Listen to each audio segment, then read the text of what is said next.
Seu pensamento diferente fortalece o meu contraponto.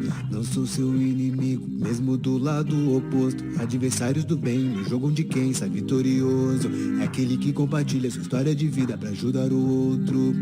O mundo parou, mas eu não quis descer. Em meio ao caos eu só quis vencer. Reinventando, transformando, sendo mais consciente, pra que minha história lá no futuro seja exemplo de case. Do caos ao case, do caos ao case, do caos ao case, do caos ao case, do caos ao case, do caos ao case, do caos ao case, do caos ao case. Boa tarde, galera, tudo bem? Eu, André Luciano, anfitrião aqui do podcast do Causal Case. Hoje aqui com um convidado diferenciado. Você que é empreendedor, comerciante, microempresário ou tem interesse de gerir melhor a sua vida, não perca esse episódio com esse camarada. Mas antes de mais nada, já dá o seu curtir aí, dá seu like, ativa aí as notificações para que a plataforma possa entregar melhor o conteúdo desse vídeo, tanto para você e para outras pessoas. Beleza? Sem mais delongas, vou te apresentar aqui o meu amigo integrante do grupo Os Campeões, Marcos. Aê! Boa tarde, meu amigo André. Obrigado pelo convite, viu, cara? Beleza, Marcão? Tudo certo? Tudo ótimo, graças a Deus, cara. Na manha do gato? Na manha do gato, na manha do gato. Você não passou maquiagem, perfume? Eu passei um perfuminho, acho que vai sair no vídeo aí pra galera. Porque aqui no vídeo eu já peço pessoal ver a maquiagem direitinho, perfume pro vídeo pegar tudo, né? Ó, vou até colocar mais luz pra ele, né, Camille? Aí, ó. Sempre esquece da luz, né, Camille? Beleza, Marcão? Tudo ótimo, tudo ótimo. Agora com essa luz aí vai mostrar mais os meus pés de galinha, pô. Cara, é sinal que você tem aí quilômetros de rodagem. Né? Eu andei muito com pneu murcho, eu acho, viu, cara? Mas tem uma musiquinha que fala assim, não interessa se ela é coroa. A gente vai melhorando, né? Isso é verdade, isso é uma verdade. Conforme o tempo vai passando, a gente consegue fazer mais com menos esforço, né? Sim, com certeza. Isso faz parte da experiência, né? Esse lado é bom. O do pé de galinha não, mas esse lado da experiência é positivo. Mas do pé de galinha, agora que está em negócio da pandemia, estava até faltando o pé de galinha aí, né? No mercado, o pessoal comprando para comprar o pé de galinha. Conforme você já tem aí armazenado. Já tem. Mas não liga para esse negócio de vaidade, Marcão? Olha, André, eu fui mais vaidoso, tá? Aí depois eu dei uma desligada, mas agora a idade está apertando, então eu estou voltando a cuidar um pouquinho mais e tal. Passar um creme no rosto, cuidar um pouco mais da saúde, eu acho que faz parte. Sabe o que eu acho que é, André? É o filho, cara. Quando você tem um filho, você quer viver para sempre. E aí muda tudo. Eu acho. Mas em vez você tem que cuidar da musculatura. Também, não todo, né? Não da imagem feia. Bom, por isso que é bom às vezes já nascer que nem eu, desprovido de beleza, porque você não sabe, não tem o que melhorar. Então eu acho que você acaba vendo até melhor, né, Marcão? O André é um gentleman, cara. Você é um gentleman. Você coloca em você alguns adjetivos que diminuem você para outra pessoa que está contigo crescer, cara. Isso é muito positivo. Mas você é um cara, você é um cara sempre antenado, se veste muito bem. É membro dos campeões também. Será que ainda sou? Será que você ainda é? Não, você é um membro dos fundador dos campeões. Mas depois você fala dos campeões. Marcão, nosso podcast aqui, intitulado do Caos ao Case, né? É isso aí. Nós trazemos aqui pessoas que têm história de caos e de case, para que possa inspirar em pessoas, empresários, sempre aí de certa forma voltado para a parte negocial, empresarial, para microempreendedor, para que as pessoas possam enxergar que tem uma luz. Você estava aqui agora, estava tudo escuro, de repente, no piscar, né? Apertamos um botão, a luz veio, né? Então, Marcão, gostaria que você se apresentasse aí para os nossos amigos. Quem que é o Marcão? Quem é o Marcos? Vamos lá. O Marcos, eu sempre falo isso, o Marcos é o pai da Rafaela, né? Eu sou o pai da Rafaela, casado com a Vivian. Eu estou hoje gestor empresarial, né? Eu tenho uma empresa que gerencia outras empresas. Essa gestão empresarial ela varia ou dentro de um setor ou a empresa toda, depende do nível de necessidade do meu cliente, né? Já tenho 19 anos de experiência na área de gestão financeira. O que mais? Gestão financeira. Isso. Sou daqui do litoral de São Paulo. O que mais? Sou torcedor do Santos Futebol Clube. Então depois você vai lembrando. Você começou muito bem com os predicados positivos, depois você veio na parte também que me toca e que nos faz se assemelhar. Marcos Vinícius de Assis. Marcos Vinícius de Assis. Isso. Gestor empresarial e focado na parte de gestão financeira também. Exatamente. Então tá. Essa foi uma coisa importante que eu acabei me identificando, Marcos. Marcos, o pai da Rafaela. É isso. Marcos, o pai da Rafaela. Porque eu acho, antes de eu ser qualquer coisa, eu sou o pai da Rafaela, cara. Isso é verdade. Todas as vezes que eu me olho no espelho, que eu penso em fazer qualquer coisa, minha filha vem à cabeça para tudo, André. Para tudo. Isso. Para tudo. Então, de qualquer forma que eu pensar em mim hoje, na minha cabeça me vem como o pai da Rafaela primeiro, cara. Bacana você falar isso, porque às vezes nós somos em alguns lugares e tal, e na sociedade tem aquela coisa, o pessoal acaba exagerando os confetes. André, que você não sei o que. Cara, não sou nada.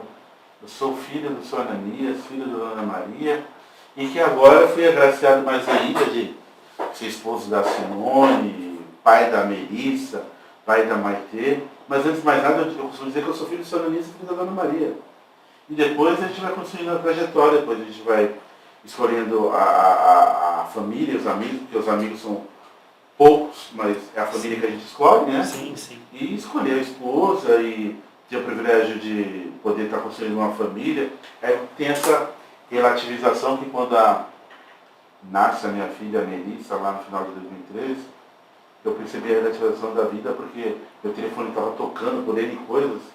E eu peguei, apertei um botão lá do ignorar e não estava nem para nada, eu estava preocupado com aquele momento, com aquele nascituro lá, e ela nascendo, toda sentida, realmente relativiza, né, Marcão? Com certeza, cara. Então a sua vida, a vida do Marcos, vinha até ali um ano e pouco atrás, aí nasce a Rafaela. E minha vida se transformou. Eu acredito muito que minha vida, eu me lembro com requinte de detalhes o momento em que minha vida mudou, cara. Foi o momento em que minha filha nasceu, que ela deu o primeiro choro, que ela foi pro colo da mãe dela, que eu falei, calma filha, o papai tá aqui. E na hora ela parou de chorar e deu aquela suspirada.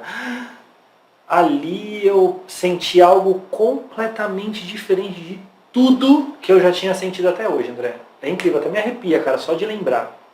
Ali a minha vida mudou completamente, cara. Completamente. Que bacana, que bacana. Marcão, se você tem essa sensibilidade, né? Porque eu sempre me intitulei como ogro. Mas aí, porque meu pai me treinou para ser isso, eu perco a mãe no ano e 7 meses de idade, né? E depois ganho uma nova mãe. Não só a minha mãe, a Dona Maria, como várias outras, as professoras. Eu era adotada por todo mundo. Mas aí, quando nasce os nossos filhos, aí a coisa é diferente, né? Muda completamente, cara. Muda completamente a maneira como a gente enxerga o mundo e muda completamente as alternativas que a gente dá para os problemas que a gente enfrenta. Porque antes você tem só uma solução, né? Que é bater de frente, enfrentar, se desgastar, não pensar no amanhã. Não importa se vai ficar doente, não importa se vai trabalhar 15, 16, 20 horas seguidas. Mas aí a partir do momento que o filho nasce, muda tudo, cara. Muda tudo. Bacana você falar isso porque sinal que você foi bem lapidado aí pelos pais para ter essa sensibilidade, né? Olha, André, assim como você, meu pai, ele me trouxe algumas cascas, né? Meu pai é filho de português. Tá. Meu pai não era a pessoa mais afável do mundo, assim. Meu pai era um cara bem rigoroso mesmo. Mas isso me ajudou na minha formação como homem e tal. Infelizmente, na minha infância, eu não morei nos melhores lugares, né? Depois que eu me mudei para Praia Grande, até que era um lugar mais tranquilo, apesar dos pesares, porque logo que eu me mudei ainda era um pouco violento aqui a cidade, no lugar onde eu morava. Mas assim, eu acho que a maneira rigorosa como meu pai me criou era até um pouco também pelo receio que ele tinha com que eu me influenciasse por outras coisas. Então ele foi bem rigoroso comigo, isso me trouxe algumas cascas, né? Mas eu acho que isso aí se quebrou quando minha vida nasceu, sem dúvida alguma. Você acha que foi rigoroso em qual sentido? Não deixava sair? Como que era? Cara, assim, ó, meu pai era rigoroso com Como muitas quem era teu coisas. pai? Vamos lá. Meu pai era o Carlos Alberto, ele é falecido em 2010. Tá? O meu pai, ele não é meu pai biológico, eu fui adotado, eu sou adotado, sou filho de pais adotivos. Eu não conheço os meus pais biológicos. Meu pai é um filho de português. Ele era um funcionário da Cosipa, antiga Cosipa, na época, logo assim, ele faleceu pouco tempo depois de ter virado Uzi Minas. E meu pai era um cara extremamente rigoroso com várias coisas. Por exemplo, quer continuar morando aqui, já está na hora de você trabalhar, ajudar em casa, sabe essas coisas antigas, né, que o pessoal mais antigo era acostumado a falar e eu não entendia muito bem o que ele queria dizer com aquilo, mas ele queria me trazer responsabilidade. Hoje, mais maduro, mais velho, eu entendo o que ele queria, mas imagina eu com a cabeça de 14, 15 anos, eu não entendia. 14 anos, Marcão? E isso de alguma forma te tocou? Você achou que era contra? Teoria da conspiração, meu pai. Olha, assim, ó, mais novo, assim, porque meu primeiro emprego, assim, foi com 13 para 14 anos, tá? Mas antes eu já ajudava minha mãe trabalhava e eu tinha que ir ajudar ela, né, porque... qual é o nome da mãe? Minha mãe é a Dona Helenice. Trabalhava com você? A minha mãe, ela sempre foi uma artesã de mão cheia, ela sempre fez, assim, ela olhava para alguma coisa, vou fazer isso, e fazia. Então, assim, minha mãe, por exemplo, já fez ursos de pelúcia, já fez doces de chocolate, já fez bolo, enfim, aí nos últimos tempos ela costurava muita coisa, e nesse tempo, que minha família passou por uma dificuldade muito grande ali dos meus 6 até os meus 14 anos, 15 anos, minha família passou por muita dificuldade, então a gente tinha que se virar para ganhar uma grana. E minha mãe, às vezes, por exemplo, antes de eu me mudar para cá, eu morava em Santos. E a gente ia vender ursos de pelúcia na ponta da feira, com barraca de camelô, por exemplo. E eu tinha que ir ajudar minha mãe, entende? E às vezes eu não queria, às vezes eu queria brincar, jogar bola na rua. E meu pai casca, falava, não, você tem que ajudar sua mãe, você tem que estar junto e tal. Eu era o mais velho, meus irmãos na escola, e eu tinha que sair para ajudar minha mãe. Você era mais velho? Isso. Só que isso eu não entendia muito bem, né? Mas graças a Deus, assim, agradeço demais por tudo que meu pai fez, porque se eu não estivesse junto da minha mãe, vai saber o que eu estaria fazendo, porque o meu pai tinha que se virar de um lado, minha mãe se virar do outro, e eu sozinho na rua, por exemplo, vai saber o que teria acontecido. Então, eu entendo a boa intenção do meu pai, mas a gente novo não vai entender, pensar com a cabeça de hoje, né? Então, realmente rolava uma rebeldia, assim, uma revolta, e isso me trouxe muita casca, assim, porque meu pai era aquele cara, sabe, centradão, assim. Você não acha que talvez faltasse em você, seu pai já sabia, sua mãe já sabia o que queria, talvez faltasse na criança de 14, 15 anos a inteligência de entender o que o pai estava tentando transmitir. Né? Exatamente. Vou te dizer por quê, Marcão. Aí eu posso falar com bastante tranquilidade, porque eu com 9 anos de idade, eu começo minha vida empresarial vendendo amendoim na praia, ir para Mamaguá, pegar o 11 aqui. E aí com o tempo, da frente do meu pai, eu vou ser empresário, pai. Comprei um carrinho de praia, eu tinha lá dinheiro de 5 carros guardados lá na instituição financeira, 3 foi uma licença, que eu paguei 3 uma licença. E meu pai, desde aquela época ele falava que quando eu cheguei com aquele dinheiro, ele falou, pronto, agora eu posso morrer que o senhor não morre mais de fome. Talvez o pai está querendo passar a educação para os filhos. Posso te dizer, o nosso integrante aqui dos campeões, o Thiago Garcia, aqui no podcast, comentou que o pai dele levava ele obrigado lá para o comércio, ele não gostava, tal. Também tinha esse mesmo sentimento do vosso, mas quando ele tem a ruptura e tem a perda dos pais ali, mas por pouco espaço de tempo, foi essa preparação, essa casca, que deu condições dele e o irmão. Verdade. Eu também fiz um podcast aqui com outro amigo nosso, que não convém estar ele, por conta da perda também do pai, quando perde o pai, a mãe, ele estava numa situação, tinha dinheiro, não faltava dinheiro, mas muitas pessoas se aproveitou do momento delicado deles e lesaram eles. Então eu penso isso com preparação. E eu hoje, aqui com a filha de 8 anos, eu trago minha filha comigo quando posso, para poder mexer nas coisas ali no celular, as coisas que ela gosta, para estar envolvida com todo o contexto, para se um dia na nossa foto saber que passou os outros valores. Porque ficar educando em casa, que não pode no sofá, mas e a vida? E o que é na vida? Né? Exato. Então, Marcão, aí você tem que agradecer. Não, poxa, eu louvo demais, assim, agradeço. Meu pai foi uma das pessoas mais sábias com quem eu convivi, assim, né? Ensinamentos que ele me deu quando eu era moleque, até hoje servem para mim. E várias situações eu já ouvi a voz do meu pai no meu ouvido falando coisas que ele falava para mim quando eu era criança, assim, sabe? É muito louco isso, porque, por exemplo, não importa o que aconteça, faça o seu melhor, sabe? Quando você vê que, por exemplo, você está envolvido num projeto e você está dando o seu máximo e não está tendo uma retribuição, um retorno financeiro das outras pessoas que estão envolvidas naquele projeto. Sem ir muito a fundo aqui no exemplo que eu estou dando de algo que eu lembrei. Mas assim, não importa o que aconteça, dê o seu melhor, sabe esse tipo de coisa? Não importa o que aconteça, seja honesto, fale a verdade, não meça as palavras, peque pelo excesso, nunca peque pela omissão. Isso meu pai me ensinou, cara, desde sempre. Não se omita, sabe? Essas coisas meu pai sempre me ensinou. E isso me ajudou muitas vezes, cara. Posso citar N vezes aqui que essas dicas, esses gatilhos do meu pai fizeram às vezes eu levantar a mão na hora certa para poder pegar aquela oportunidade que talvez se eu não fizesse, ela jamais aconteceria. Minha primeira promoção no meu emprego formal aconteceu por causa disso. Surgiu a oportunidade, eu levantei a mão e falei, eu quero. Mas tu sabe fazer o setor? Não sabia nada.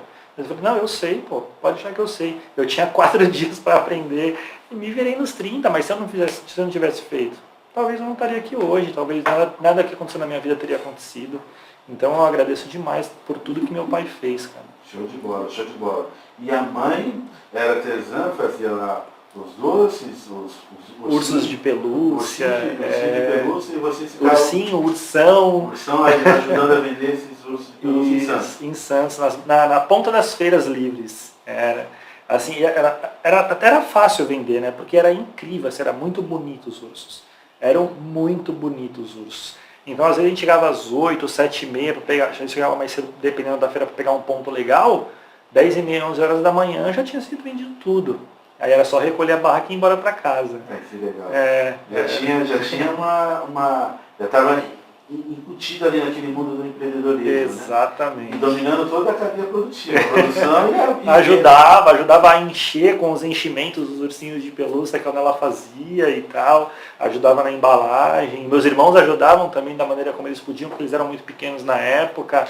Todo mundo se envolvia. Produzia aqui? Isso, produzia em casa. Mas aqui na Pré-Grande? Não, nós morávamos em Santos ainda. Aí depois quando a gente veio para cá, André, a gente passou a fazer outros tipos de emprego. Quando a gente veio para cá, a gente se mudou ali para o Jardim Quietude. Tá. Na época, quando a gente se mudou, ainda não tinham todas as casas construídas. Que ano? Isso, puxa, André, de cabeça, nós estamos em 22, acho que foi em 2000 ou 2002. 2002 eu acho que ainda tinha o Campo da Alvorada lá. Tinha o Campo da Alvorada, eu cansei de jogar bola lá, jogava bola, tinha a escolinha do professor Tonho lá. Jogava bola lá. Tinha também. Então, quando a gente se mudou... Tinha aqueles tubos também. Os tubos... Da Sabesp ali, quase na entrada do Caeiras ali do lado. Tinha. Então ali, André, não tinham todas as casas construídas, então a gente carpia terreno, né? Então a gente ajudava da maneira que dava, a gente fazia faxina. Por exemplo, eu com 12 anos, cara, eu passava recolhendo jornais velhos na casa das pessoas. E eu abria jornal por jornal, aí depois eu fazia um rolo bem grande com esses jornais abertos, pesava e ia vender nas barracas de peixe na feira para poder embalar os peixes, vendia esses jornais velhos. Eu me virava do jeito que dava, junto com a minha família, meu pai e tal. A gente se mudou para cá porque nesse meio tempo, meu pai entrou num programa de demissão voluntária e ele comprou um negócio e não deu certo. E aí a gente perdeu esse negócio, perdeu essa fonte de renda e meu pai não conseguia se recolocar no mercado de trabalho e tal. E ele se tornou alcoólatra por conta disso. Então a gente passou algumas dificuldades por conta desse desequilíbrio emocional do meu pai. E um dos motivos que a gente veio para cá foi que meu pai saísse da influência dos amigos onde a gente morava, porque ele conhecia muita gente. E isso nos ajudou de alguma maneira, né? Porque nós, graças a Deus, André, amor nunca faltou na nossa casa, tá? Mas infelizmente esse desequilíbrio financeiro foi fator para vários problemas, né? E aí a gente se virava com o que dava, André. Com o que dava mesmo, cara. Santos pagava aluguel? Não, então, em Santos, André, a gente se mudou para Santos porque, é engraçado, né? Meu pai entrou no programa de demissão voluntária, nós morávamos em Santos. Com o dinheiro que a gente tinha, a gente vendeu a casa que a gente já morava, ele juntou mais uma grana e ele comprou uma padaria em Itariri. Era a única padaria que existia na cidade. E a padaria ficava junto de um terreno onde tinha uma casa enorme que a gente morava também. E quando não deu certo o negócio, não tinha como vender só um negócio sem vender a casa, então teve que vender tudo. E nós voltamos para Santos e fomos morar na casa que meu pai tinha, junto com o meu tio. Eles compraram quando os dois eram solteiros ainda, muitos anos antes. Só que meu tio morava nessa casa. E o meu tio não quis comprar a parte do meu pai. E o único lugar que tinha para morar na casa era uma espécie de um porão que tinha na parte de baixo da casa. Era um lugar que tinha um quarto, uma sala, uma cozinha, um banheiro e uma janela, que dava para uma escadaria que era uma área de serviço da casa de cima. Só era o que tinha. E a gente morou lá por 2 anos e pouco, até o meu tio resolver comprar essa parte do meu pai na casa, para que a gente pudesse vir para cá. E aí nesses 2 anos depois que a gente saiu de Itariri, a gente ficou morando em Santos. E foi nessa época que a gente foi fazer a feira e tal, os ursos e tudo mais. Que história legal, Marcão. Isso aí é só um resuminho. O pessoal vê o Marcão com essa blusa bonita do jacarezinho lá do Fernando, né? Nosso amigo Cauê, né? Essas blusas aí internacionais, esse rostinho bonito, cheio de maquiagem.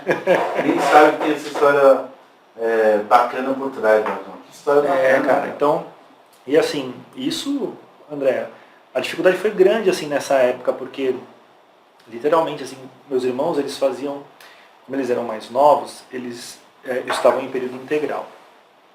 Meu pai trabalhava com o que dava, né? Minha mãe com esse lance do artesanato e tal, mas já teve dias assim que a gente passou dificuldade de não ter o que comer em casa, cara. Cansei de várias vezes, assim, o almoço era arroz, cebola e vinagre, por exemplo, assim, sabe? Várias vezes. Mas, cara, Deus é perfeito em todas as coisas, André, porque eu até me emociono um pouco quando eu falo disso, porque eu me lembro, assim, claramente, cara, eu muito novo, hoje eu olho para trás e penso assim, como pode eu tão novo ter uma linha de raciocínio tão madura como eu tinha na época? Porque assim, eu tinha uma certeza, mas tão grande, mas tão grande de que aquilo não era para nós, que aquilo não era para a gente estar vivendo, que aquilo não era para a gente estar passando e que aquilo era passageiro, tão grande, e era nisso que eu me agarrava, quando mesmo sem ter vontade, ou mesmo sem querer, por questão de ser moleque, querer brincar e tal, eu ia com a minha mãe, eu ajudava meu pai, eu ajudava minha mãe, eu fazia as coisas que tinha que fazer para poder ajudar dentro de casa, porque eu sabia que aquele momento ia acabar, entende, André? Eu sabia que em algum momento a gente ia tirar, nossa família ia conseguir encontrar uma solução para aquilo, né? E graças a Deus deu certo, porque alguns anos depois, só avançando, passando, muitos anos para frente, porque ali, assim, você é do ramo, eu vou até te contar algo que aconteceu. 2 anos se passaram e meu pai tentando convencer meu tio de comprar a parte dele na casa, para que meu pai pudesse ter o dinheiro para comprar algo para a gente morar num lugar decente, porque onde a gente morava, o teto da casa não tinha nem 2 metros de altura do lugar que a gente morava, era literalmente um porão mesmo. E aí o meu tio contratou um corretor, para o corretor avaliar a casa para saber quantos 50% do meu pai quanto ia valer. E o corretor depois ficou com pena da gente e veio falar para minha mãe que o meu tio tinha pago para esse corretor avaliar a casa num valor menor do que ela realmente valia para pagar menos para o meu pai. Só que meu pai já estava numa situação de alcoolismo muito grande, por conta das más influências, e minha mãe aceitou mesmo assim, mesmo sabendo de que isso tinha acontecido, ela pegou o dinheiro e a gente saiu fora, porque tinha que sair dali. Né? Então, depois que a gente saiu dali, que a gente veio para Praia Grande, foi que as coisas começaram a acontecer, assim, porque o meu pai não tinha mais essas más influências, e aqui, por conta, assim, há 22 anos atrás, tinha muita oportunidade de bico, de pedreiro, pintor, encanador, carpiterreno, porque a prefeitura multava na época lá do Yamazato, no conjunto Yamazato, quando ficava tudo muito sujo. Foi Yamazato e quem pegou parte da obra foi o Toshio Sukazan. Eu não lembro todos os nomes, eu era muito novo. Mas assim, André, e aí ali a gente começou a trabalhar o tempo todo. Quantas vezes, assim, eu novo, vendo o pessoal ir pro campo, lá do Alvorada para jogar bola, e eu lá carpindo o terreno. Então, mas ali foi que as coisas foram começando a acontecer, sabe? Show de bola. Então o corretor havia sido contratado pelo meu tio. Pelo tio para poder estar preterindo direitos, não só do seu pai, que estava aí momentando uma doença, né? Que você fala alcoolismo, mas de repente a pessoa estava com a autoestima baixa. O alcoolismo era para tentar fugir daquela... Exato, sem dúvida. Porque a pior dor, usar aqui uma analogia, a pessoa vendo machado, te dá machadada, você vê que o cabo também é de madeira, né? É complicado, porque as pessoas, por conta de levar vantagem, eles entram nesse mundo, na coisa doida, e não mede em cima de quem eles estão levando a vantagem, né? Porque ele não estava atropelando o seu tio, ele estava atropelando toda uma família, as crianças. Isso ficou na sua cabeça. Ele foi... Não sei, eu acho que ele sentiu pena da nossa situação. Na verdade, deve ter sido essa. Não é só sentiu pena, porque eu posso te dizer uma coisa, Marcão. Corretor de imóveis, na sua maioria, tem princípios éticos. E não é só o dinheiro. Sim. Tem muita gente boa. Sim. Uma coisa é você ganhar um honorário de maneira decente, um ou dois, porque hoje a tabela só é referencial, mas uma outra coisa é você ter qualquer tipo de ganho em detrimento dos direitos de uma família, de crianças, de pessoas que estão momentaneamente desprotegidas. E assim, tanto é que, André, esse tipo de coisa eu só fui descobrir depois que a gente tinha se mudado. Numa conversa dos meus pais, assim, e eu participando da conversa, eu fui descobrir que isso aconteceu. Mas tudo tem um porquê, André. Tudo tem um porquê. Se Deus permitiu, talvez para outra pessoa estar se mostrando, né, Marcão? Você vai culpar o leão de atacar, a cobra de picar? Exatamente. Cada um tem uma natureza. Exatamente. E exerce ela aí da forma que tem que ser, né? Exatamente. Mas bacana você ter vindo para Praia Grande, foi lá para o Quietude, que hoje é um bairro super bacana. Muito gostoso. E aí estudou aqui na Praia Grande? Estudei na Praia Grande, assim, quando a gente se mudou para cá, eu não consegui vaga, então eu terminei o ano letivo que eu estava lá em Santos, ficava na casa da minha tia durante a semana e vinha para cá os finais de semana, não nessa casa que eu estava junto com onde meus pais saíram, mas de uma outra tia por parte de mãe. E aí no final do ano eu vim pra cá, estudei lá no Bopeva, né, até o terceiro colegial. E meus irmãos também estudaram lá. E aí as coisas foram acontecendo aqui, né? Eu entrei no camp depois, com 14 para 15 anos. Também fui patrulheiro, que nem você, poxa. Eu não cheguei a ser patrulheiro. Não foi patrulheiro? Não, na verdade eu pensei que tu tinha sido patrulheiro. Eu era quase eu era um filho adotivo, mas que tinha lá no camp da datilografia. Teve o primeiro curso da parceria do Senai com o camp de eletricista. O de datilografia eu cheguei a fazer também. Eu fiz também. Quem te deu aula? A Márcia ou a Sônia? Eu acho que foi a Márcia. Foi a Márcia. Foi. Tinha um outro reforço escolar lá no período da manhã, eu ficava lá a manhã todinha nesse reforço escolar, então eu vivia ali. Jogava minha bola. De vez em quando eu tinha um amigo seu, mesmo lugar que você, vez quando a gente trocava porrada lá no campo, lá, e o Marco Taroba, Marco Conceição, irmão do Júlio Conceição, filho do João Neguinha. Marco era bravo, pai. Era bravo? Era bravo, podia gostar dele, era grandão, nossa, ficava tudo, era todo cheio de eu que não tava mesmo, jogando bola. Assim, ó, eu não tive a oportunidade de conversar com o Marcos, mas eu conversei algumas vezes com o Júlio. O Júlio é bem quieto, bem tranquilo. Então o Marco era o oposto ou o Júlio é tranquilo só também de vez em quando? O Júlio hoje está tranquilo. Ah, entendi. Tá? Sempre falando manso e tal. Mas gente boníssima. A gente é fruto do meio. O Júlio já teve uma vida mais tranquila. Agora, o Marcão tinha que ficar levando coisa pra peãozada, e aquele fervo todo, e pegar. Então o Marcão era bravão e o pessoal era do quietude. Aí você entra no campo e depois trabalhar como... Isso, aí foi trabalhar como office boy, né? Tá. Na verdade, assim, trabalhei 2 ou 3 meses como repositor no antigo Vila Materiais para Construção, tá. Só esperando a oportunidade de abrir uma vaga de office boy, porque era o que eu queria desde o começo. Por quê, André? Eu acredito que hoje, mais maduro, eu tento olhar para trás e entender o que passava na cabeça de um moleque de 13, 14 anos, né? Eu acho que pelas essas dificuldades que meu pai passou, eu sempre quis trabalhar em uma empresa para entender como que o dinheiro se movia ali dentro da empresa, como fazer dinheiro. Não uma operação, ensina a gestão. Também, assim, na verdade eu queria estar envolvido com alguma coisa relacionada à grana ali. Por onde a grana passa? Ela entra por onde? Ela sai por onde? O que é o relatório? Para onde vai o relatório? Quem analisa? Eu sempre tive isso na cabeça. E o jeito que eu tinha de me enfiar nesse mundo era office boy naquela época. Então eu queria porque queria ser office boy. Eu não queria trabalhar na prefeitura, não queria trabalhar de repositor, eu fui porque era o que tinha na época. Mas a primeira chance que eu tive 2, 3 meses depois, uma vaga...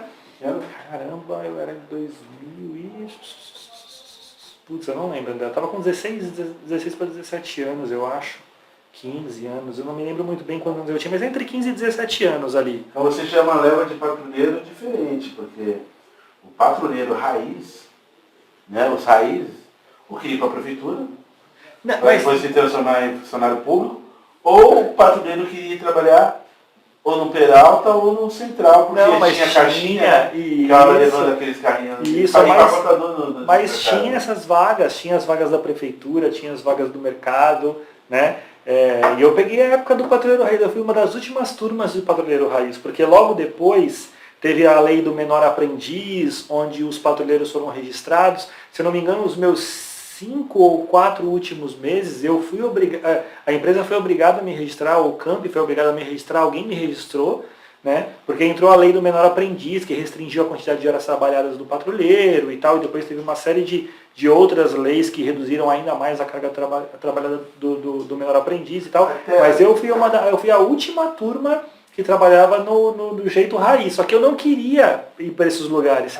Eu queria ser office boy. Tinha os patrulheiros raiz também que trabalhavam na Zona Azul ali. Na Zona Azul. Ia pegar os tickets ali atrás da fundação e dia que tivesse um pouquinho de calor já não trabalhava. Meu irmão adorava que quase não trabalhava. Chegava essa época de baixa temporada, garoou. Cara, não, mas eu queria esse lance de estar na rua. De estar na rua, de estar mexendo com dinheiro, de estar lidando com gente. Eu amava isso. E assim, ó.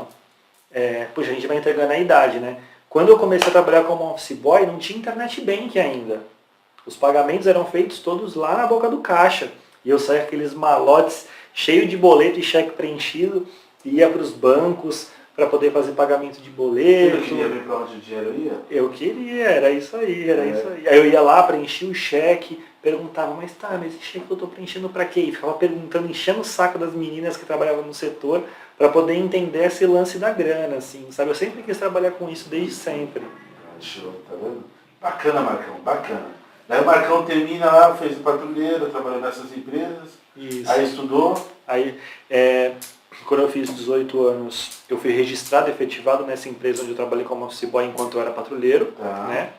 Me formei em administração, fiz uma faculdade de administração de empresas. Me tornei gerente geral depois dessa empresa, onde eu entrei como patrulheiro, né? Passei lá por todos os setores da empresa, me tornei gerente geral dessa empresa alguns anos depois. Em que ano isso? 2004. Então foi lá que eu te conheci. Foi lá que você me conheceu, na Cintimar Administração. Um abraço aí pro Dr. Batista, o Igor, que hoje toca lá junto com a irmã Pamela. Aí eu me tornei gerente geral de lá, eu fiz administração, depois eu fiz uma pós-graduação em gerenciamento de projetos, né? E vários outros cursos de especialização, assim, eu sempre gostei de aprender coisas rápidas que eu pudesse colocar em prática no dia seguinte, assim. Então, cursos de 2, 3 dias, essas imersões, eu sou fascinado por aprender coisa nova e fui me especializando nessa parte de gestão empresarial e gestão financeira. O que faz um camarada na gestão empresarial? Boa. Tem 2 níveis básicos numa gestão da maneira como a gente atua. Porque nós atuamos, a minha empresa se chama 6 em 7, é uma empresa especializada em gestão empresarial, com foco na parte financeira e na parte de processos. Tá? Tem basicamente 2 níveis. Tem o nível mais estratégico, que é quando a gente está ali ao lado do dono, tentando traçar linhas de negócio para a empresa poder vender mais, estabilizar no mercado, crescer, criar uma marca, um nome, um produto diferenciado. E tem a parte mais operacional, que é a parte da direção estratégica, onde, por exemplo, o dono é criativo, ele cria várias oportunidades de negócio legal, ele tem uma gestão estratégica boa, ele tem ideias boas, só que ele não tem alguém para poder pegar essas ideias e colocá-las em prática. E aí essa parte é a parte mais operacional, onde a gente pega essas ideias do dono do negócio e com a equipe dele ou com a nossa equipe, coloca essas ideias em prática. Então essa é a parte mais operacional. E tem a parte mais estratégica, onde a gente define junto com o dono as estratégias e a equipe dele coloca essas ideias em prática, ou até parte dessas ideias a nossa equipe coloca em prática também, porque eu trabalho junto com a minha equipe, atuando dentro da empresa. E essa atuação, ela pode ocorrer em vários níveis. Por exemplo, ela pode ocorrer na empresa inteira, geralmente isso acontece quando as empresas são bem pequenininhas, tá? Ou dentro de um determinado setor, uma empresa muito grande. Então, tenho clientes meus que têm mais de 100 funcionários. Obviamente, não há necessidade da minha empresa atuar na empresa inteira, mas tem algum déficit ali dentro daquela empresa onde a gente consegue atuar, a gente se torna o coordenador daquele setor. Como, por exemplo, em alguns casos eu fico na parte financeira. Então, a gente faz a gestão financeira daquele negócio.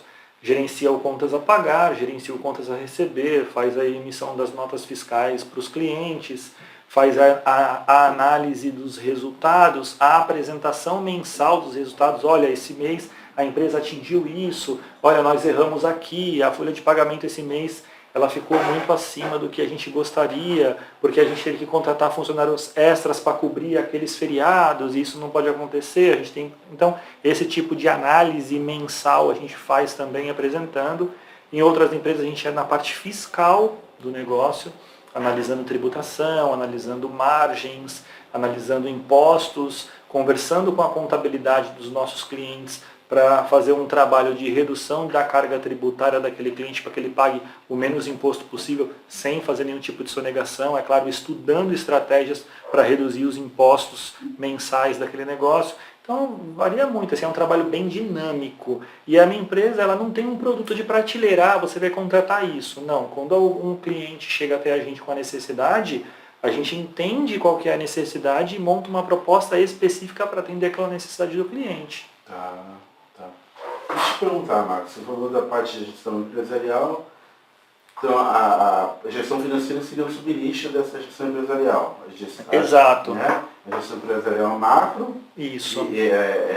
Estratégica, e a financeira seria a parte operacional. Exato. Aí você também narrou aqui que você trabalha alinhado com a parte de contabilidade daquela empresa. Exato.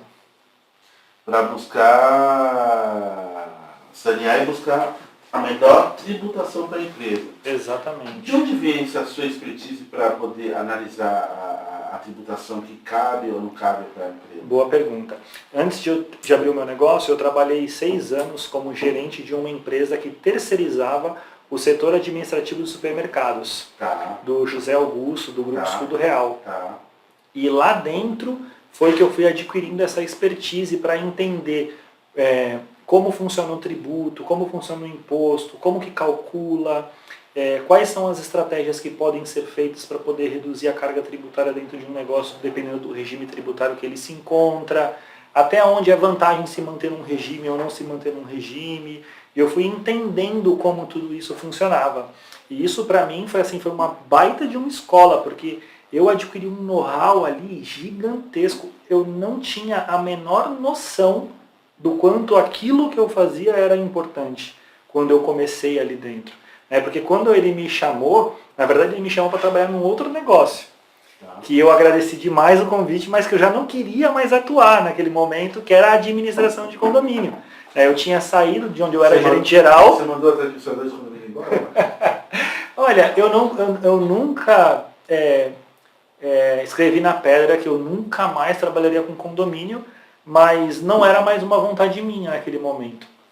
Tanto que eu tentei alguns concursos, um pouco antes de trabalhar nessa empresa do José Augusto, do Grupo Escudo Real, eu fiz alguns concursos e tal, e aí foi quando ele me veio com a proposta de trabalhar nessa empresa que ele estava abrindo ainda. Tinha acho que uma pessoa ou 2 pessoas quando eu entrei, eu acho que era uma pessoa quando eu entrei, e um cliente que aceitou meio que ser o cobaia daquilo. E aí quando ele me apresentou o negócio, eu falei, sabe quando você sente fora? Eu falei assim, caramba, mas eu acho que dá para fazer muito mais coisa ali, né? Aí enfim, em resumo, eu acho que 6 ou 7 anos depois eu saí de lá, tinha umas 20 pessoas trabalhando, 15 pessoas trabalhando. Então a empresa, graças a Deus, deu certo, né, na minha gestão ali. E ali eu aprendi muita coisa, cara. Ali eu aprendi bastante coisa. O José Augusto me ensinou muita coisa. Eu sou muito grato a ele por isso, inclusive, porque ele me ensinou bastante. Ele fazia questão de eu participar de algumas reuniões, porque os clientes eram em comum da empresa que eu trabalhava com a empresa, com a contabilidade, que ele é o diretor, né? Então, como os clientes eles eram em comum, a terceirização administrativa e financeira, que é essa empresa onde eu atuava como gerente, atendia, também eram clientes da contabilidade. Então, em algumas reuniões, eu participava junto com ele. Até porque, dependendo do trabalho que se desenvolvesse aí, impactava a parte contábil. Com certeza, porque eu tinha que entender e eu tinha que aprender como e quais informações eu tinha que encaminhar para os setores da contabilidade. Essa informação ela tem que ir desse jeito, neste tempo, por este motivo. Essa informação tem que ir assim por esse outro motivo. E isso foi me abrindo várias ideias na cabeça. Caramba, mas se isso é assim, se eu fizer assim, o resultado vai ser esse, isso vai ser bom, isso não vai ser bom. E aí fomos criando produtos ali. Então a gente auditava pedido de compra dos supermercados, o vendedor fazia um pedido e esse pedido ele ia para um software e quando o fornecedor daquele supermercado emitia a nota fiscal, antes da nota fiscal chegar lá na portaria junto com a mercadoria para ser entregue, a gente auditava tudo, auditava imposto, quantidade, custo, se a descrição dos produtos estava certa, se não de repente não estava um produto com sabor ou quantidade errada, porque isso gerava uma quantidade de estoque a mais desnecessária, e a gente foi comercializando esses produtos, assim, foi dando super certo. O José Augusto me deu a maior liberdade do mundo para eu poder criar, ter essas ideias e tal. Você fala produto, isso foi acontecendo. Quando você fala produto, é produto intangível, né? Assim, prestação de serviço, né? Os produtos que nós criamos sim, prestação de serviço. Então, esse produto... Não o produto em si. Não. Esse produto se chamava Auditoria de Pedidos com Entrada de Nota Fiscal. Aí a gente auditava o pedido, dava entrada na nota, alimentava o estoque, calculava imposto, enfim, era uma série de coisas. E isso fez eu aprender muita coisa que hoje eu também trago para o meu negócio, né? Então hoje, dentro da estratégia, também tem a estratégia tributária, né? Tem a estratégia de vendas, tem a estratégia financeira, tem a estratégia de marketing, e dependendo do tamanho do negócio, tem estratégia de tributação também, precisa ter, porque a carga tributária do Brasil, a gente sabe que é uma das maiores do mundo, né? Não. Não, né? Não, aqui não. Aqui é uma Aqui é uma beleza. A gente percebe que em outros lugares a carga tributária, os que pagam imposto, é até maior, mas só que a pessoa tem a percepção que toda a contrapartida que o Estado dá de volta, ele recebe. Né? Tem países aí que a carga tributária é real, é muito alta, mas aí o camarada ele não precisa ter um convênio médico, ele não precisa pagar a segurança particular, são N coisas. Mas eu penso que ainda tem jeito no nosso país. Nós somos um país muito novo. Essa é a minha gota de esperança. Quando a gente compara a idade do Brasil com a idade dos países europeus, com os países asiáticos, a gente vê que a gente ainda é muito novo, tem muita linha para queimar ainda. Então a gente vai amadurecer em algum momento. Sim, eu penso que agora nós conseguimos, com esse mundo globalizado, tanto na parte digital estar conectado, ele passou também a estar conectado por conta das suas dores, porque foi no passado dito, falar de a gripe não sei o quê, e o camarada ficava aqui ali, isso não acontece. Com o advento da pandemia, as pessoas viram que realmente o mundo está globalizado. Foi muito rápido, né? Fico até com medo de começar a chegar aqui as balas lá da guerra que acontece nesse momento lá na guerra não, né? O ataque, porque não é guerra, o ataque da... Aquilo é um ataque, infelizmente. Um ataque injusto da Rússia contra a Ucrânia. Contra a Ucrânia. Mas uma marcão bacana. E você, como que faz hoje um cliente para te contratar? Como que é? Ele te convida, você vai lá, fica algum tempo na empresa para poder estar analisando? Como que é esse trabalho de você mandar uma proposta de prestação de serviço para o contratante? Boa pergunta. Geralmente eu ofereço o meu serviço quando alguém indica ou alguém vê um patrocínio, um link patrocinado que a gente divulga o nosso trabalho, ou algum cliente tem um amigo que está passando pela mesma necessidade e acaba fazendo uma indicação, enfim. O cliente chega na gente através dos nossos sites, nossas mídias sociais, e depois eu passo aqui para todos. E a gente faz uma visita técnica ou uma entrevista para a gente entender o que o cliente realmente precisa. E tem clientes, André, assim, onde a gente mais atua hoje? Na parte financeira, é onde a gente mais atua. Tá? Então tem o lance da parte fiscal, tem o lance da parte estratégica, mas o nosso maior produto hoje é a parte financeira. Aquela análise de resultados, a apresentação mensal dos resultados para saber se a empresa está indo para o caminho que o dono gostaria, onde estão os gaps que precisam ser analisados, os indicadores que precisam de mais atenção e tal. Então esse é o nosso maior foco hoje. Tá? Mas a gente faz uma entrevista técnica com o dono do negócio para entender o que de fato ele quer, porque nem sempre o que ele quer e o que ele precisa são a mesma coisa. Então a gente precisa também alertá-lo, porque, exemplo, essa parte financeira, né? Quando a gente faz uma entrevista técnica, às vezes a gente observa que o dono não está preparado, não tem maturidade suficiente ainda para ter uma gestão financeira profissional, porque ele mistura as contas da empresa com as contas pessoais, ele não tem nenhum pingo de educação financeira e gasta a rodo sem pensar no amanhã. Ele não tem pingo de educação financeira? Boa pergunta, André, boa pergunta. Vamos lá. Vou dar um exemplo na prática que eu acho que fica mais fácil. Tá? Por exemplo, existem negócios onde você compra a prazo e paga à vista. Ou melhor, compra a prazo e vende à vista. Então, obviamente, você vai comprar um celular, você vai ter 15 dias para pagar esse celular, só que você vai colocar ele na prateleira e amanhã você vai vender e amanhã mesmo você vai receber. E só dali a 14 dias você vai pagar esse celular. Logo, o valor desse celular vai estar na conta corrente deste negócio até o dia de pagar o boleto referente à compra desse aparelho. E aí vai pagar o boleto e vai sobrar a margem de lucro. Porém, tem alguns negócios que isso acontece, que o dono vê esse dinheiro lá e esquece que tem um boleto para pagar dali a 14 dias e gasta todo esse dinheiro. E chega no dia de pagar o boleto referente à compra desse aparelho, ele não tem o dinheiro. Isso é uma falta de maturidade financeira, isso é falta de educação financeira também, que hoje é um problema muito grave que atinge muitas pessoas em níveis diferentes, mas atinge muitas pessoas.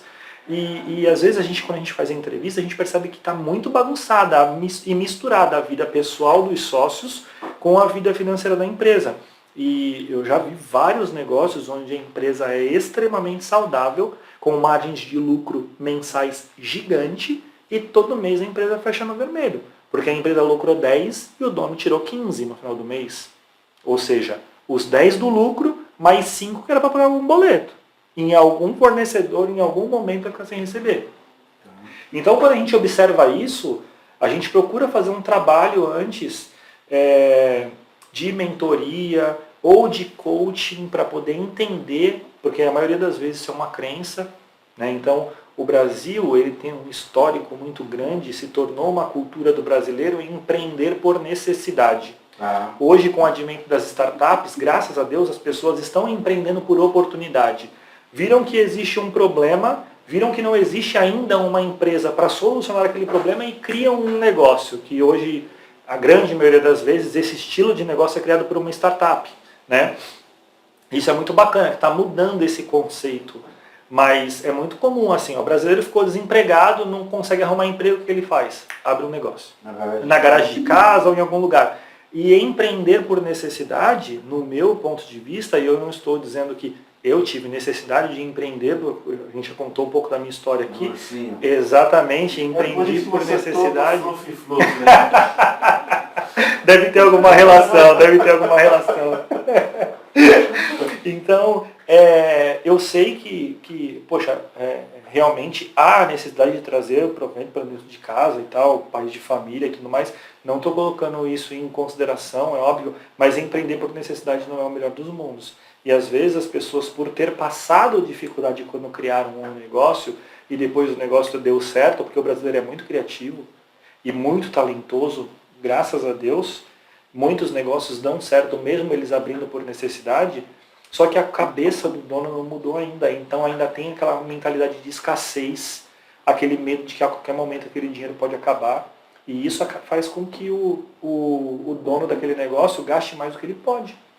E a gente trabalha a mentalidade do dono antes de começar o trabalho, ou em paralelo com o trabalho em alguns momentos.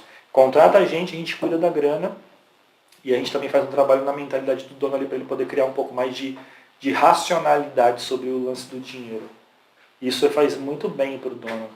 A gente entende, só para concluir esse raciocínio, André, eu particularmente entendo que todo comportamento é resultado de uma crença. Né? E se há um comportamento fora do normal, assim, ganhou quanto esse mês? 10, gastou tudo. Ganhou quanto no mês seguinte? 20, gastou tudo. Ganhou quanto no outro mês? 30, gastou tudo. Não é um comportamento natural. Então existe algum problema ali. Quando a gente tem a oportunidade de uma visita técnica de perceber que isso acontece, a gente tem a oportunidade também de corrigir logo no começo e fazer um trabalho bem feito. Tá. Deixa eu te perguntar.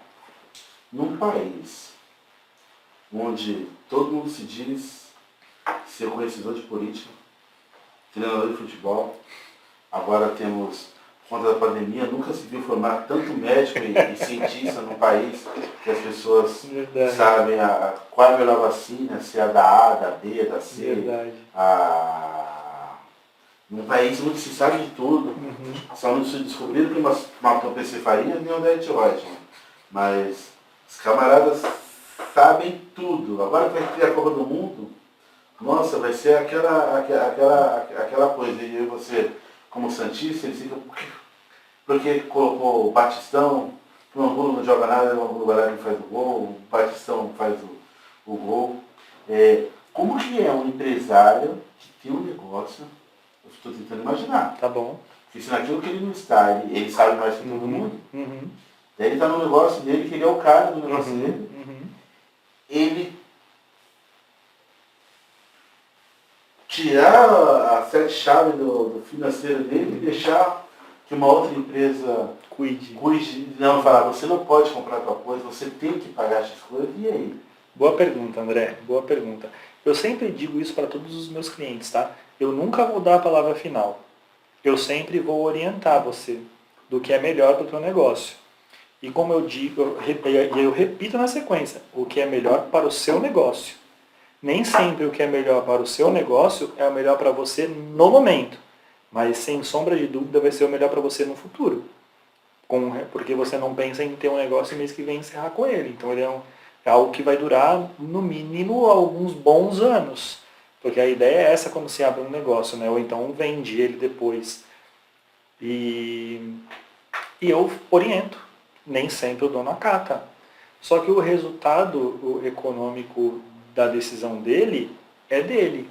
Eu, infelizmente, eu não posso me responsabilizar por um erro que ele cometeu de forma consciente. De forma consciente. Porque eu desenho os cenários e digo, ó, vá por aqui que é melhor. Então, assim, se o dono não quer aceitar essa decisão, e eu também não sou dono da verdade, tá, André? Porque quando você trabalha com gestão financeira, tem várias decisões que não são ciência exata. Quando você fala, olha, não compra isso porque 2 mais 2 dá 4 e você precisa de 5 para pagar, é fácil decidir, porque é matemática. Você faz um cálculo na calculadora e mostra para o cliente. Agora, quando é uma decisão do tipo, não sai do ponto que você está hoje e vá para aquele que você quer, porque lá é o dobro do aluguel, e você não vai conseguir maturar o teu negócio num espaço curto de tempo, e quando começar a vir os boletos para pagar o aluguel de lá, você não vai ter condição de pagar. Isso não é ciência exata. Isso é um estudo que a gente faz. Né? E é extremamente subjetivo. E pode ser que a gente erre em alguma decisão dessa e o dono acerte. Então a última palavra sempre vai ser do dono. Mas a gente dá todos os cenários possíveis dentro das informações que a gente tem em mãos para poder mostrar para ele e deixar ele mais seguro da decisão que ele quer tomar, entendeu, André? A gente não decide pelo dono. Eu digo que o tipo de cliente que cabe dentro da 6 em 7 são 2. O que entende da parte financeira, mas sabe que fazer isso é uma perda de tempo, porque não traz dinheiro nem retorno financeiro para ele, tem isso também. Você tem o seu negócio, né? Que é uma imobiliária, uma consultoria imobiliária. Você sabe que se você pagar todas as suas contas no final do mês certinho, você não vai ganhar R$1 a mais por isso. Sim. Não é isso que te dá um retorno financeiro. Só que é chato, leva tempo, organizar, categorizar cada despesa, categorizar cada receita. De onde veio o dinheiro? Vem X da locação, vem X da venda, vem X de consultoria imobiliária, vem X de tal coisa. E as despesas? Com o que eu estou gastando? Categorizar tudo isso é muito chato, demora e tal. Só que isso não te dá grana. Mas é importante analisar no final do mês. Sim. Então tem gente que manja muito de fazer, mas sabe, tem a consciência de que isso é perda de tempo. Não posso me dedicar nisso, eu tenho que me dedicar em vender imóvel, no teu caso.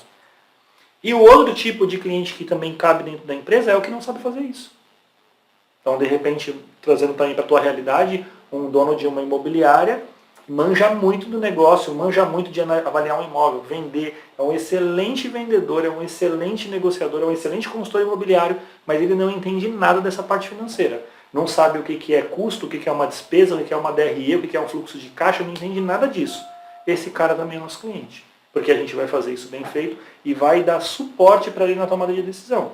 E aí tem cliente, André, que chegar num nível de confiança tão grande que o cara não toca de carro sem perguntar pra gente se pode. E isso é o mais legal. Por quê? Porque o cliente que usa os recursos que a gente oferece para ele é o cliente que melhor tem resultado. Por quê? Porque ele vai tomar decisão baseada numa informação segura. Se parecer que vocês dão para o cliente, ele é imputado no sistema ou ele é discricionário? Boa pergunta também, André. A gente trabalha com o software de automação do cliente. A gente não exige assim, ó, para você contratar a 6 em 7, você tem que contratar esse software. Não. Qual é o software que você tem aí? Eu tenho uma planilha de Excel. Eu vou analisar a planilha, se ela for jeitosinha, bonitinha, e eu puder dar uma melhorada nela, eu faço. Senão eu tenho algumas ferramentas minhas, que a gente criou vários modelos de planilhas sensacionais, que a gente também mostra para o cliente, ó, como você usa Excel, por que você não usa essa daqui? Nossa, porque ela é mais completinha, tem isso, tem aquilo outro que na sua não tem, e o cliente aceita ou não, continua fazendo na minha aí, porque a minha, por mais que ela seja meia boca, é onde eu me entendo, e se a gente consegue usar aquela planilha, a gente usa, ou um software. Então hoje eu trabalho, eu acho que com uns acho que são 12 softwares de automação diferentes, ou 8 softwares de automação diferentes. Conforme o cliente vai entrando, eu vou usando. Se você não souber, você vai aprender. Tem que aprender. Aí tem esse período de experiência de maturação, onde eu vou lá, ou ele me dá um acesso remoto no software, um login e uma senha, para eu entender como funciona o telefone da empresa de tecnologia que atende ele, para eu ligar lá e receber algum tipo de treinamento, até a gente maturar e eu conseguir fazer o serviço usando o software dele. Então, duas coisas que eu quero pontuar. Não sei se você viu aí, Camille, jeitãozinho e tal. Eu queria pegar, absorver essas coisas dos meus amigos, né? Cuida das coisinhas, tudo ajeitadinho e tal, jacarezinho, a pombinha e tal. Mas bacana você estar falando isso, Marcão. Você sabe que eu sou um cara caseiro, né? Passado por mais... Até quando eu tocava eu era caseiro. Eu era tipo do cara que eu ia tocar e acabava o show, entrava dentro da van. Eu não gostava de ficar, não é que eu não gostava, tinha uma pretensão X de ser. Então você vê o artista tal, quando acaba o show lá no. Então eu sou muito noveleiro, tal, vendo novela, daí ontem vendo. Eu vejo muito YouTube e um pouco de novela. E ontem eu vendo lá o empresário lá, acho que é Zé Leôncio, não sei, e estava com o gestor dele. Quem é Zé Leôncio? É da novela. Que novela? Essa Pantanal. Você não assiste? Não você assiste YouTube, né? Posso abrir um parênteses Sim. e te cortar? Sim. Você sabe por que o nome da minha empresa é 6 em 7? Não, né? Nunca te falei isso. Não. Vou te explicar. Em 2016 para 2017, eu já estava no lance de querer mudar de negócio e tal, de querer sair do ramo de administração de condomínios. Então estava procurando na internet, mudança de carreira e tal.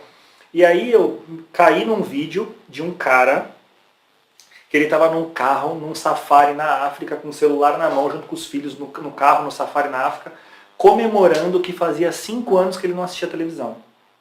Eu falei, cara, o que esse louco tá comemorando que faz 5 anos que ele não assiste televisão? Não entendi. E aí eu fui pesquisar sobre ele, o nome dele é Érico Rocha. Sei. E ele tem um curso chamado Fórmula de Lançamento, onde ele garante que as pessoas que fazem aquele curso conseguem atingir 6 dígitos em 7 dias. Sim. Quando eu entendi o contexto por trás daquela comemoração, eu tomei 2 decisões. A primeira foi não assistir mais televisão. Tá. A segunda foi que quando eu abrisse a minha empresa, eu ia homenagear ele de alguma forma. Tá. E aí eu abri a minha empresa e eu homenageei ele colocando 6 em 7 na empresa, no nome. E parei de assistir televisão. Então eu não faço ideia do quem é o Zé Leôncio. Eu vejo a TV o tempo todo, Marcão, inscrição no YouTube. Mas a novela eu assisto. Se eu não assistisse a novela, eu assistiria pelo próprio YouTube. Mas vendo lá o gestor dele na fazenda falando que tá errado e tal, e que uma decisão é dele. E ali ele sabiamente, em vez de contratar um empréstimo, um capital de giro de instituição financeira, que a gente sabe que esse pessoal do agro tem as portas abertas, Sim, né? sim. E tem até algumas excludentes de licitudes lá, algumas causas que acabam retardando o pagamento se acontecer um problema na colheita e tal. Sim. Ele preferiu mandar juntar 2.000 cabeças de gado, que ele ia vender até terminar as cabeças de gado, porque meu pai foi tropeiro. Meu pai, antes de vir domar os homens aqui, ele domava os bois lá na Bahia, levava boi para um lado e para o outro, milhares de quilômetros. Não tinha essa coisa do caminhão, então levava.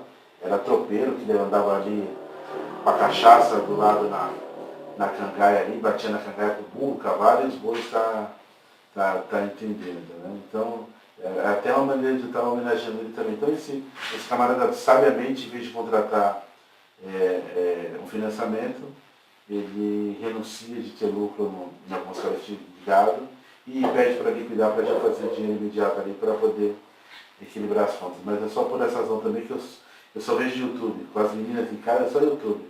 Ou eu estou vendo o Joel, estou vendo aqui o podcast do Causa OK, ou estou vendo... Esse podcast é muito bom, por sinal. Vai ficar. Ele é proporcional à região. Quando o mundo descobrir as pessoas que tem aqui nessa região, você vai ver que isso vai potencializar mais ainda. Marcão, daí o Marcão da 6 e 7, então, a 6 e 7, o camarada contratou a 6 e 7, daí está lá e a 6 e 7 está mandando nele, Não, você não pode fazer isso, não pode fazer aquilo. Então isso não acontece. Isso não acontece. Não acontece? Não. A gente só orienta. Mas a gente no começo... Mas aí você fala, não acho confortável você fazer isso agora. Isso.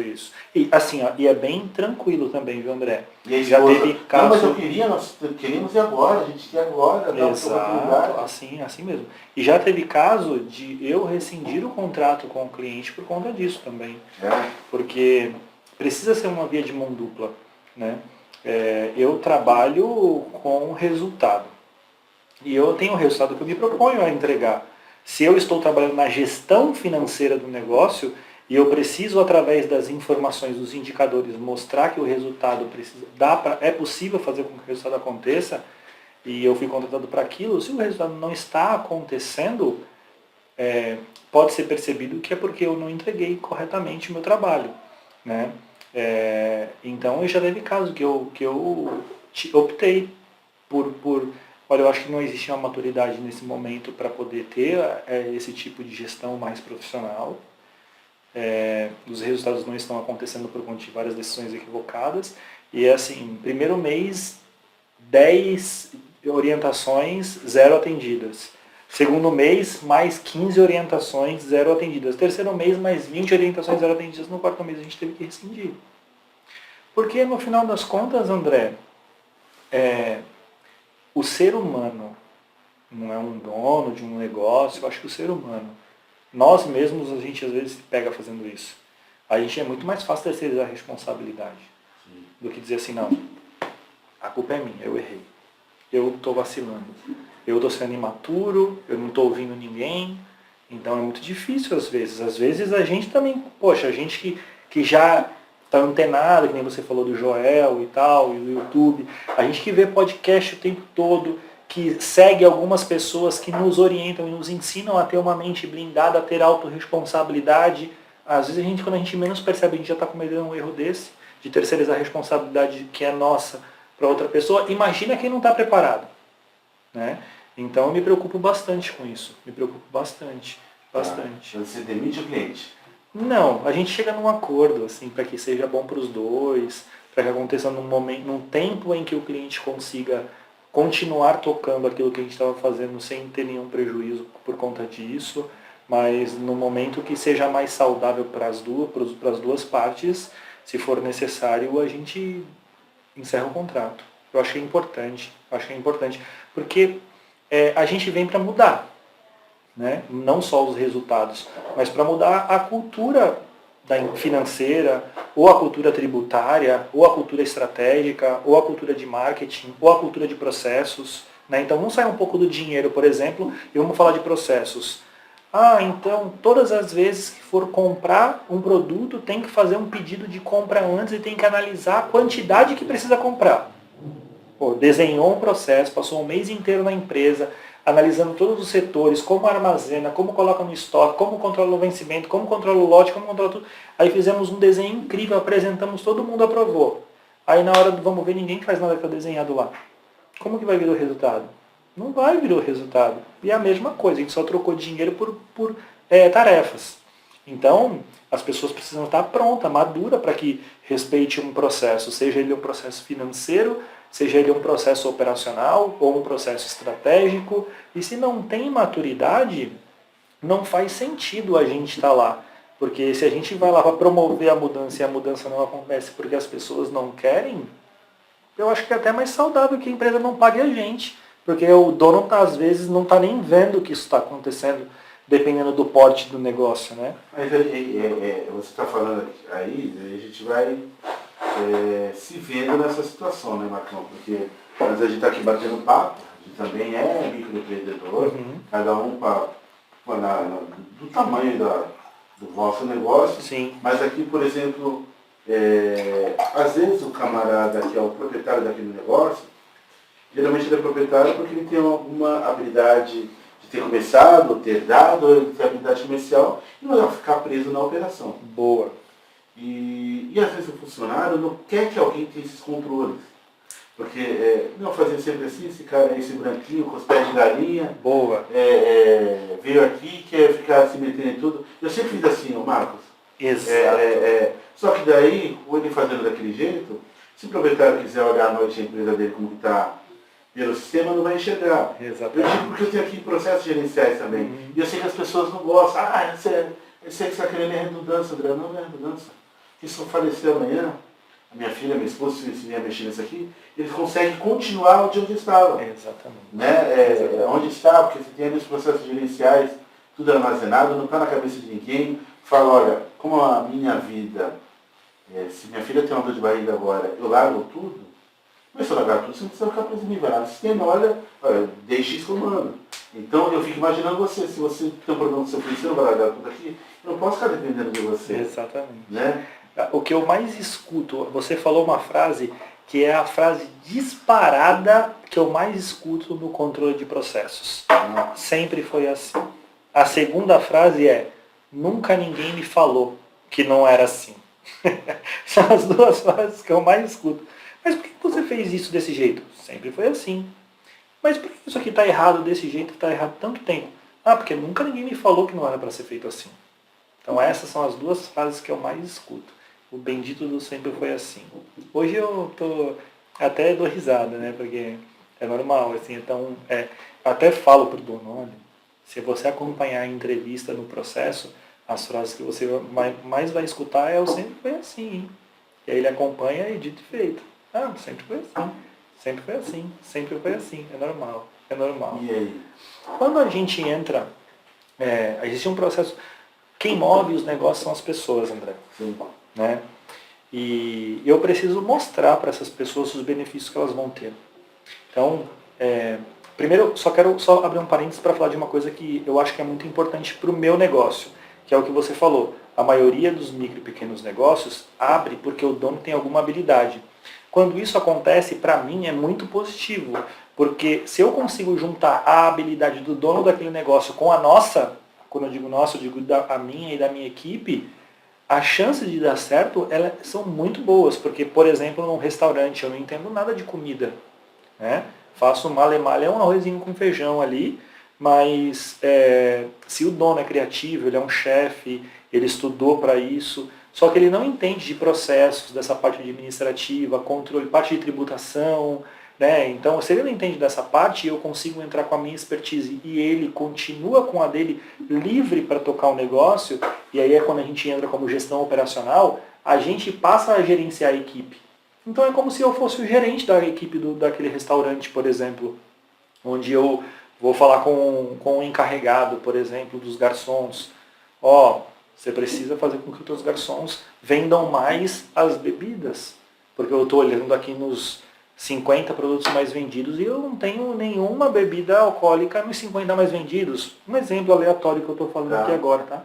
Então, esse tipo de orientações para a equipe dos meus clientes, elas acontecem com base naquilo que o cliente contrata. Então, se ele contrata a minha empresa para ser o gerente da empresa dele, administrativo, eu que vou tomar conta dessa galera. E aí existe o processo de convencimento, que você precisa convencer aquela pessoa que sempre fez aquilo daquele jeito, mesmo sem ter a menor ideia pelo qual ela faz aquilo daquele jeito, que fazer de um outro jeito é melhor. A gente pergunta, né? Eu vou falar, Marcão, mas como eu vou te contratar para você gerenciar X coisa se eu estou lá?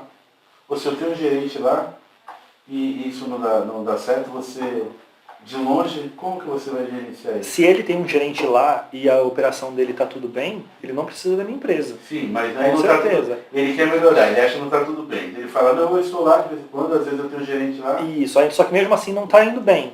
Aí ele contrata a gente para fazer a parte dos processos. Então a gente vai, avalia todos os processos, desenha todos os processos, treina a equipe para poder trabalhar nos novos processos formatados, avalia, maturou, está funcionando, está redondo, está do agrado, os controles estão acontecendo, os KPIs estão sendo indicados e analisados, a gente vai embora e o nosso contrato acaba. E aí o gerente continua tomando conta. E aí pode ser que depois de um ano ele fale, putz, cresci, aqueles processos lá de repente eles já precisam de outros indicadores, tem como você voltar a fazer uma revisão daquilo? A gente pode ir novamente. E aí ele toca e o gerente dele toca. Agora, não, ele não tem gerente. O cliente começou pequenininho e aí ele começou a crescer e ele já não está conseguindo mais gerenciar essa galera sozinho, porque ou ele gerencia a galera ou ele continua fazendo a empresa dele ganhar dinheiro. Tá. Este tipo de cliente geralmente é o que mais me procura. E aí depois dessa fase já é um cliente grande que ele está num patamar muito grande e ele precisa de pessoas com expertises específicas. Por exemplo, uma empresa que fatura R$1,5 milhão por mês não pode colocar um auxiliar administrativo júnior ou um auxiliar financeiro júnior para tomar conta do financeiro de uma empresa dessa. Só que se ele pega alguém sênior para tomar conta de uma empresa dessa, do financeiro de uma empresa dessa, por conta da figura fiscal, que ele da carga tributária que ele vai se enquadrar, a folha de pagamento dele, um funcionário fica muito caro. E aí ele acaba terceirizando isso para a gente. Porque a gente tem um modelo de trabalho online para fazer essa gestão, que deixa o custo dessa contratação inferior a um sênior, por exemplo, com a mesma expertise. Não estou nem dizendo melhor, assim, com a mesma expertise de um sênior, que vai entregar o mesmo resultado por um valor menor. E aí ele opta por isso. Então, vai tudo muito de acordo com a necessidade do cliente. Nenhum produto / serviço meu é de prateleira. E o serviço da 6 e 7 para todo tipo de empresário? Para todo tipo de empresário, André. Para todo tipo de empresário. Desde o vendedor de amendoim ao vendedor de avião? Olha, um dos meus primeiros clientes foi um carrinho de churros. Um dos meus primeiros clientes foi um carrinho de churros. Um carrinho de churros? É, um carrinho de churros. Churros gourmet. Foi um dos meus primeiros clientes. Já tive salão de cabeleireiro, empresa de marketing esportivo, empresa de tecnologia e criação de sites, restaurantes, culinária japonesa, mexicana, supermercados, padaria. Então já tive diversos segmentos diferentes.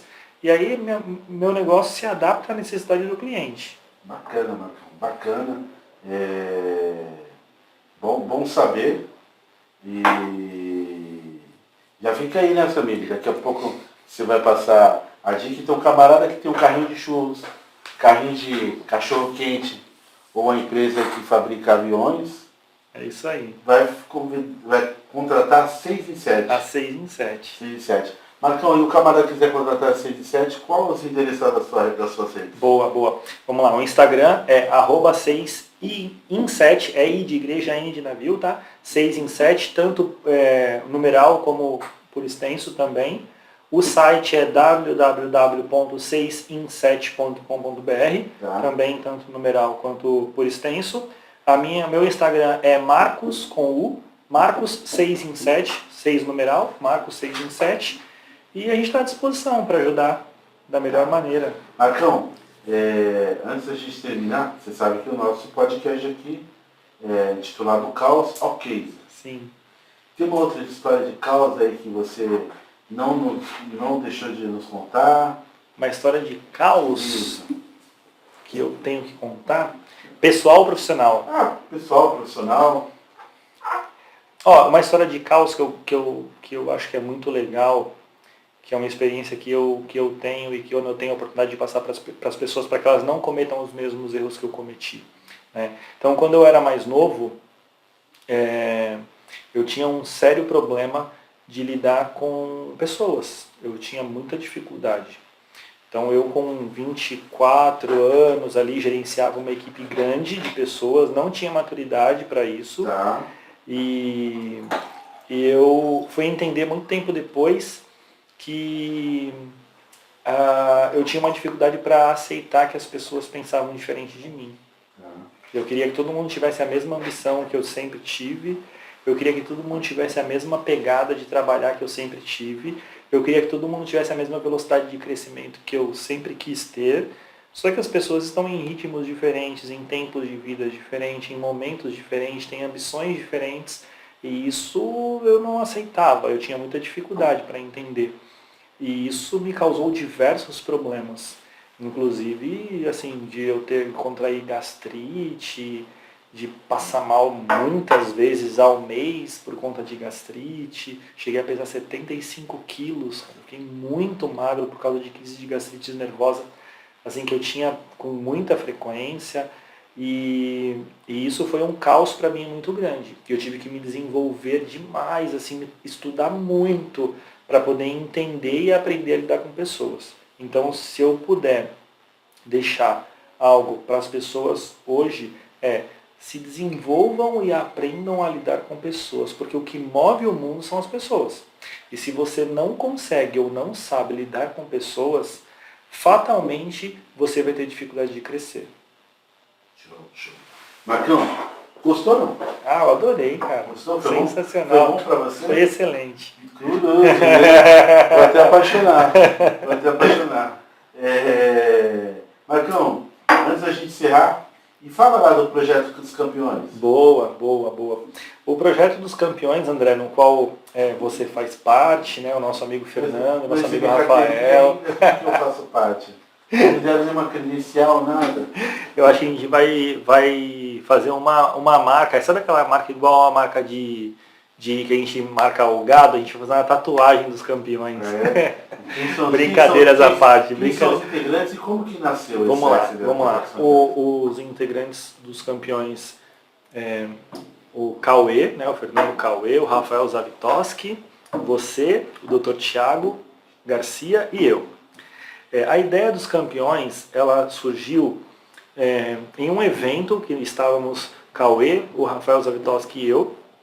Tinha mais um amigo com a gente, o Fabiano Alves, personal trainer também. E ciclista ele. Tava com o Thiago Garcia esse final de semana, né? Isso, ele mesmo. Ele que é filho do João, do Silva. Exatamente. Então ali rolou uma conexão entre a gente muito grande, a gente não se conhecia a fundo. O único que se conhecia há bastante tempo entre nós quatro ali era o Cauê e o Fabiano. Então o Fabiano conhecia o Rafael muito pouco, eu conhecia o Fabiano muito pouco, o Cauê e o Rafael se conheciam também muito pouco. Só os únicos que eram íntimos ali eram o Fabiano e o Cauê. Curioso. E a gente passou 3 dias ali naquele curso, convivendo ali, aprendendo muita coisa.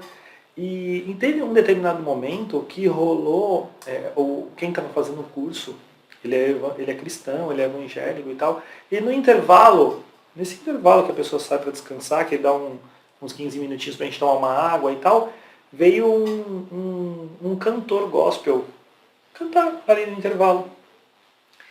E eu acho que naquele momento ali, que logo em seguida, logo depois ele fez uma oração e tal, e isso nos conectou muito, de alguma forma nos conectou muito.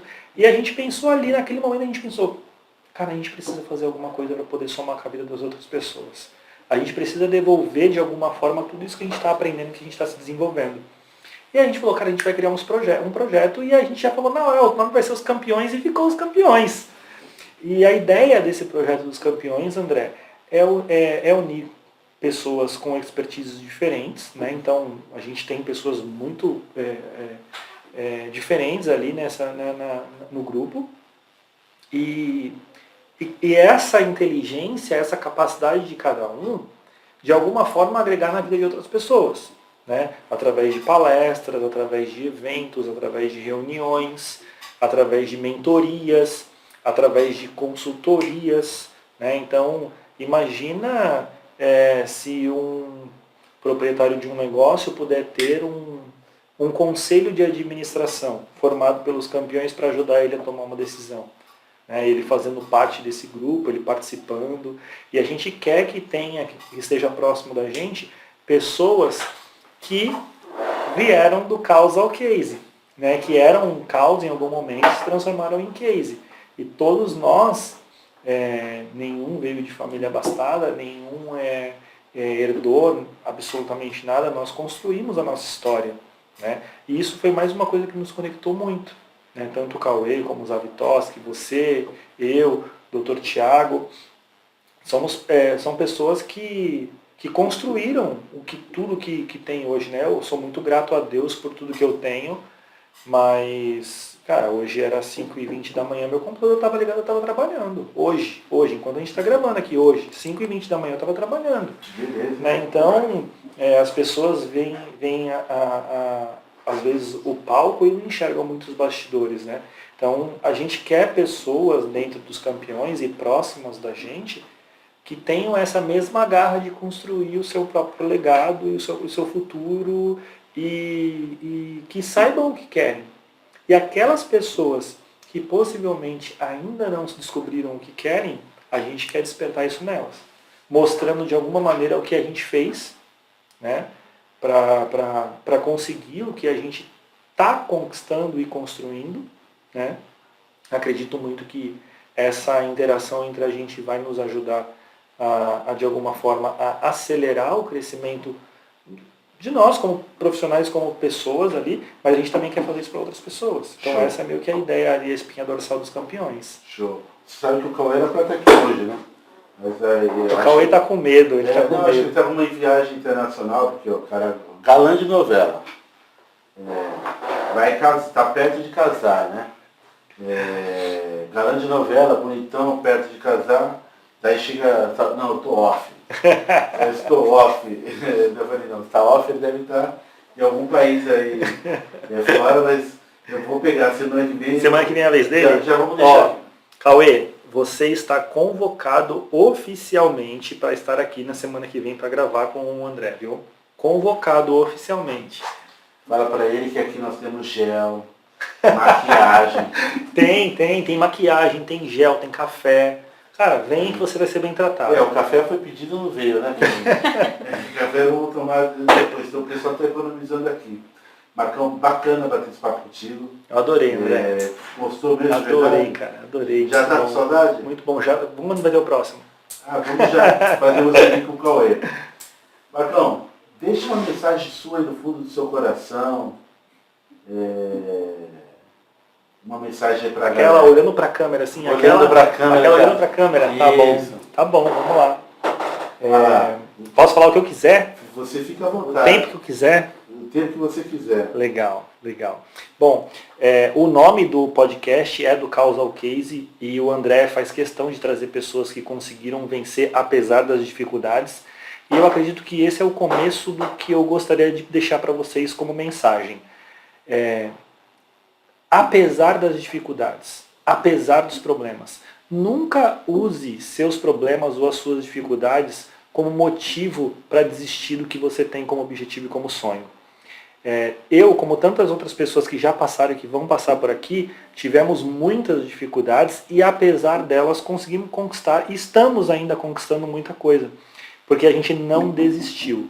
E se eu tiver que deixar uma sugestão, não dica nem conselho, mas uma sugestão para você, acredite muito em Deus e fique à vontade para substituir essa palavra para aquela que melhor se encaixa na tua religião, mas acredite muito em Deus. E a segunda, não desista, porque as dificuldades fazem parte do game. E se você conseguir vencer apesar dela, a sensação é incrível. Incrível. Era isso que eu queria deixar pra galera. Que beleza, que profundo, hein?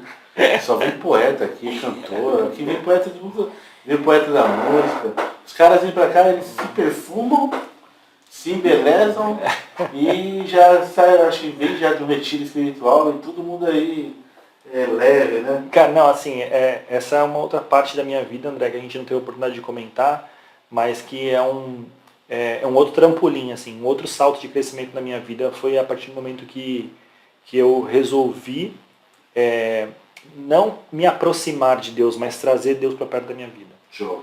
Foi um outro trampolim de crescimento exponencial em todas as áreas da minha vida depois que isso aconteceu. Porque ele está sempre lá, né, no lugarzinho dele, né? Sempre disponível. Eis que bato a porta, né? Então, você que precisa deixar abrir para ele poder entrar ou não. E eu permiti que ele fizesse isso, que ele entrasse na minha vida, que ele se aproximasse de mim. E foi um trampolim, assim, incrível, assim, os resultados, a minha capacidade, o meu discernimento. E as pessoas não acreditam em Deus, mas eu tenho aí N motivos para fazer as pessoas acreditarem que isso é verdadeiro, sabe, André? Sei. Bacana você estar falando isso, Marcão. Bacana. Mas vamos fazer o seguinte. Você já vai estar convidado. Nós, em breve, já vamos fazer um outro podcast. O caminho é o seguinte, já coloca aí que nós vamos convidar 2 membros do grupo Campeões, tá? Claro, depois de gravar com o Cauê. Para já fazer um podcast aqui, fazer uma dinâmica. Vai ser muito legal trazer todo mundo para cá. Sim, Marcão, vamos fazer o seguinte, por favor, você como é um galã de novela, peça o pessoal se inscrever no nosso canal, dar o like, deixa comigo. deixar seus comentários. Deixa comigo. Pessoal, se inscrevam aí no canal do Causal Case.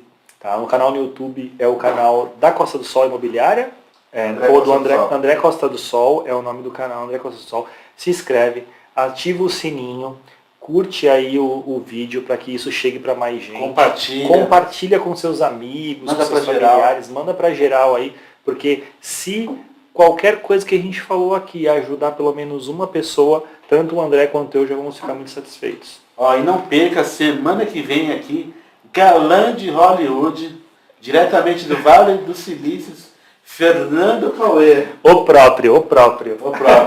Gostou, Marcão? Adorei, André. Vamos despedir da galera, daquela boa tarde, que ele está subindo para São Paulo, que hoje é dia de treinamento. Hoje é dia de um evento. Valeu.